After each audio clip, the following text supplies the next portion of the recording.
They're called the Florida Keys, but they are America's paradise. A string of tropical islands and atolls that stretches nearly 200 miles through the blue-green waters of the Gulf Stream. These gems, strung through a jeweled sea, attract millions of Americans and visitors from around the world. But there is an even greater treasure hidden just offshore. Like an aquatic crown surrounding the Keys, the coral reefs.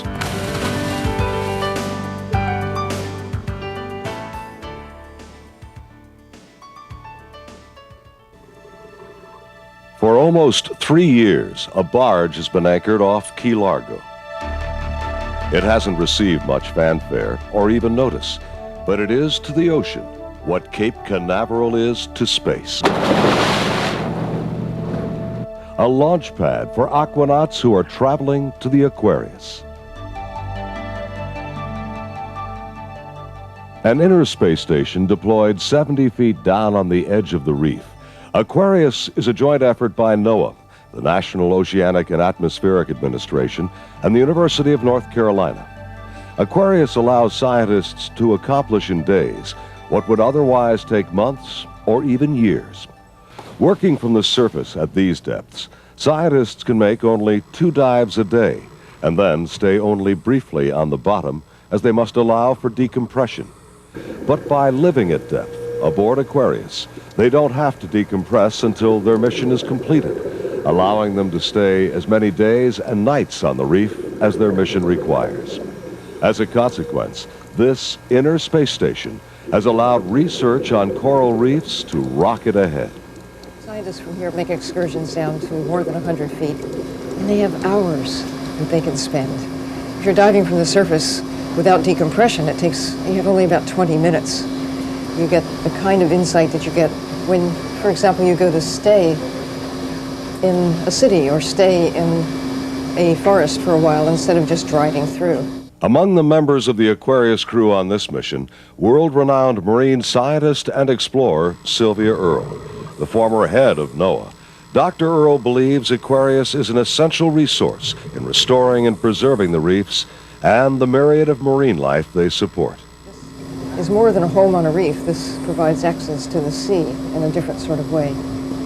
It's as justifiable in many ways as having the investment in a space station. We could say, why not just send people up for bounce dives in the sky?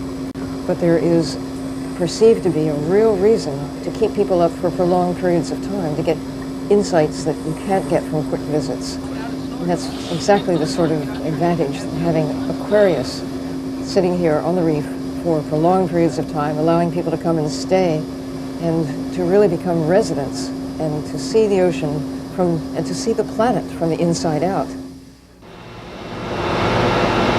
Life support in the form of air and power flows to the Aquarius from the barge above, where another team of scientists and divers constantly monitors the activities and conditions below. All right, see you later. The surface crew also collects and catalogs the information and specimens gathered by the aquanauts. But their principal responsibility is the safety of those living and working below.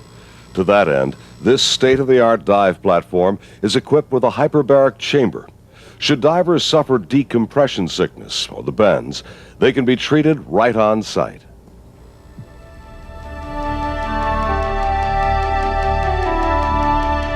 Back on the bottom, the Aquarius aquanauts continue their research. But for how long? Regrettably, government funding for the project is in jeopardy. Science Director Stephen Miller. Coral reefs support a South Florida economy estimated at over $1 billion a year.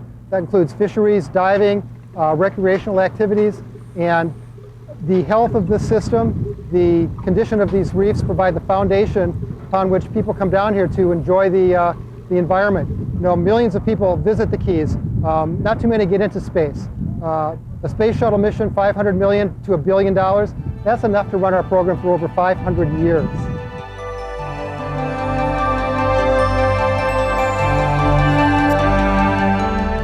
Most importantly, we need to understand how the ocean works.